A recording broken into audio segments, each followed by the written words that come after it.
Motivation.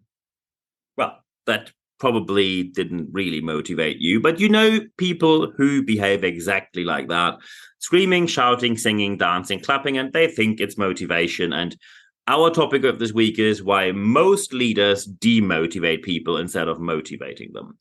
Of course, leaders want to have motivated employees, and there's a very simple reason for that. Motivated employees are more productive. When they are more productive, they are more profitable. Also, when they are motivated, there's less absenteeism, so they're simply more days per year. And again, more profitability for you. Also, motivated employees stay longer in your organization. It means the employee turnover is lower. All of that immediately has an impact on your bottom line, a positive impact.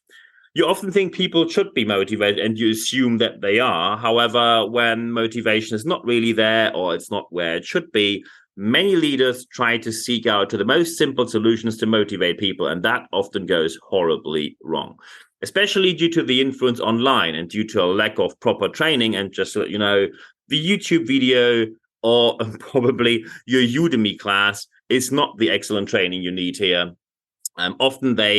Often these leaders, because they haven't been trained professionally how to motivate people, they stick to dubious methods which do not help anyone. So in the beginning, we have to now look into how to do it better, but also we need a couple of foundation aspects that we need to know. So first, the inner mission, and that's an important aspect here. The inner mission is always something very personal. The inner mission is what really motivates you. When I now ask you, what does really motivate you? You probably say, oh, I want to be a value contributing part of this organization and help our organization to strengthen and extend the market position we have. Yeah, that's the line you rehearsed for your annual appraisal interview to either get a promotion, more money, or both. The inner mission in most cases is not the job itself, but something that is derived from that, or maybe not even that. Inner mission can be family, friends, travel, going out, partying, having a calm moment, having peace of mind by earning a certain amount of money, or just being motivated by money itself. The inner mission is something very personal. And then we go straight to the second point. Never conclude from your inner mission and your motivation towards others. Never do a projection from your motivators towards others. That is one of the number one mistakes that people do. They think I am motivated by XYZ, so others should be so as well. Also be aware of the fact that there are certain privileges that you might have had in life, and these privileges mean that you may or may not have an easier start to life, and you may or may not have been easier or less easy to be motivated. So when you have a lot of privileges, acknowledge them. There's nothing worse than someone who is privileged and grew up probably wealthy and saying, oh, it's all just hard work. No one served me anything on a silver platter. Well, except your US degree and the 250,000 tuition fees your parents paid, right? So acknowledge your privilege, because people find out. And as soon as you do not acknowledge your privilege and say, oh, it's all a matter of attitude, people will not listen to you. And by the way, rightfully so. So when you now think, what can we actually do? And you now think, I saw these one-liners, and motivational speakers often use certain lines, certain, let's say, expressions. So I now give you a couple of examples, and shockingly, all these examples were used in real world practice. And by the way, all of them had the effect that people were more demotivated than they already were before. So one line I recently heard was, oh, we can only hunt when we're in a pack. So that's why we revoke remote work. You all have to come back to the office because we're a pack. We're a pack and we hunt together for clients. That is probably the most obscene and most obvious, oversimplified, toxic masculinity nonsense I heard in a very long time. People started laughing when they heard that. And of course, 1/3 quit the next day and went somewhere else. And by the way, I, as a customer or client, do not want to be hunted. I want to have a good consultancy and get a great product. You don't have to hunt for me. When you have an amazing product that I need, I'm going to buy from you. So very important is, as soon as you stick to these one lines, and I will give you more examples right now, you achieve the opposite of what you think you are going to achieve. So the next one is believe in yourself. Well, when there is one aspect where we do not have a lack of is, for example, in banking or in the insurance industry, we had lots of situations where people believed in themselves, and we all know how it turned out. Just look into 2008. Believing in yourself is not enough. Just because you think you're the greatest doesn't mean that you're anyone. And the internet turbo fueled the situation that anyone thinks they're the number one amazing person. Just be a bit more realistic. Believing in yourself is important, but it's not enough. The next one is dream big. And often people add something on top of that, saying, if people don't say your dreams are impossible, they are not big enough. Well, maybe your dreams are too big because you're just a lunatic and have no sense of reality. Dream big is often a phrase that is stated by privileged people who have close to unlimited resources and think, as soon as I dream of something, I can just buy it. The next one is never give up. If you have a product that is not working and you say never give up, you go straight into insolvency or bankruptcy or both. So sometimes giving up is exactly the right thing to do. When I hear lines, and here we go for the next one, the sky is the limit. Well, we now have space travel, so nice try. And of course, they will not say, oh, it's a metaphor. It's a metaphor is the line you use when you have no scientific backing and you have no factual evidence in your favor. It continues with success is a journey, not a destination. That is, by the way, often used by dubious motivational speakers who then tell you that you have to buy the next course, the next course, the next course. And no, that is, no, success is a journey. I agree. But there's a certain destination. I do an MBA now, and there's a destination, getting the MBA. So good luck with that one-liner. And now we get to the really cringeworthy ones. One of them is you can achieve anything if you set your mind to it. Okay, look, I can set my mind to it as long as I want. I can set my mind to becoming the world champion in high jump. However, gravity applies to me, so I will not become the world champion in high jump. And also, when you look into professional sports, there's strong scientific backing that of course, based on which kind of sport you do, but between 65 to 75% of everything that is important in sports is decided by genetics. You have it or you don't. It's not setting your mind to it. You can bridge some gaps with setting your mind to it, but not all of them. Next one, if you can dream it, you can do it. Well, I can dream of doing a guitar solo at the O2 Arena in London with Mick Jagger and the Rolling Stones. But when I wake up, I still can't even play the guitar. So just because you can dream of it doesn't mean you can do it. Failure is just a stepping stone to success.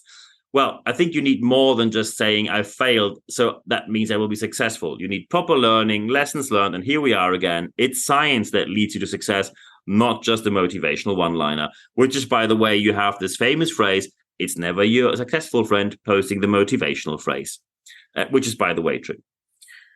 Your attitude determines your altitude. So, it is as painful as it gets when I read this. The attitude and altitude is a nice alliteration, which is why this is so sticky and it sticks to your mind. However, when you say that every single person in a development country, they are poor because they have the wrong attitude, that is not only highly offensive, it is completely unacceptable. It is not only about the attitude, and we get to that point later in a couple of minutes. Be the best version of yourself. Yeah, well, obviously, that is not even worth mentioning. And by the way, if you then say, oh, we don't do one-liners, we do pizza parties. Pizza party might motivate when you're hungry in that moment, have a nice moment with people you work with. However, at the end, people need to pay the rent. People need money. If you like it or you don't. These articles where people say, oh, a pizza party still motivates more than a salary raise. No, it absolutely doesn't. It absolutely doesn't. So you need sustainable motivation. Here are a couple of aspects you have to stick to. So first, science leads the field of motivation. We don't need opinions. We don't need views. We don't need your self-suggesting chumbawamba or your motivational, inspirational nonsense. Science tells you how motivation works. And motivation has certain limits. You have a lot of opportunities, but there are also limits. Not every person can be motivated to do absolutely anything. If you think anyone can be motivated to do anything, you are a fact-free working leader. And for a very good reason, no one's following you anymore. Also, motivation sticks to hard facts. So, for example, if you say, I want to have more highly motivated employees, What you need is very attractive working contracts, very flexible work environments, #remote work. You need excellent leadership, which means your leaders must be continuously and professionally trained and coached. And you need excellent payment, because that is what pays the rent and life. And when you now say, oh, I didn't like that one, I thought I can do pizza party and give a motivational speech. Well, that might help for 20 minutes. If you're lucky, it helps for 2 or 3 days. And by the way, if you now say, oh, then I'm doing a pizza party and motivational every 3 days, well, it will wear off very quickly. So that does not help in the slightest. Also, it is very important to mention, because we have a growing number of motivational events, inspirational events, where someone gets on a stage and just says something. Often these are white, male, straight, cisgender men, and they say, oh, look at me, I've done this, so this is how it works. Just because someone on a big stage in front of a big group says something doesn't mean that it's right. By the way, look in German history. Get the point? It's called authority bias. As soon as you see someone on a stage, you think that person is an authority in the field, which, for example, when you work in science, people, rightfully so, by the way, question what they hear, and they are pretty straightforward with their criticism, which we call peer review in science.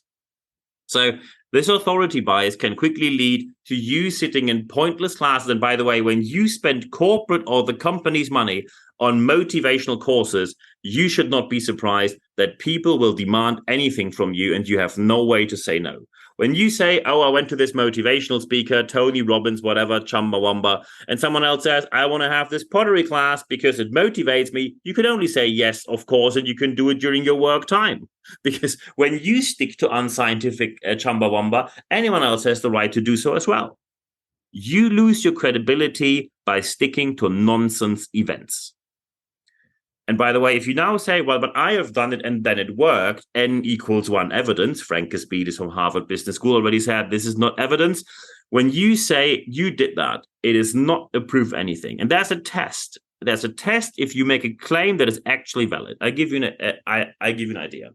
Let's say you're a white man. And you say, when I am thirsty, I drink water, then I'm not thirsty anymore. So I recommend you to drink water. And now we exchange the person. So we don't take a white man, we take a black woman. The black woman is thirsty, drinks water, not thirsty anymore. So it works.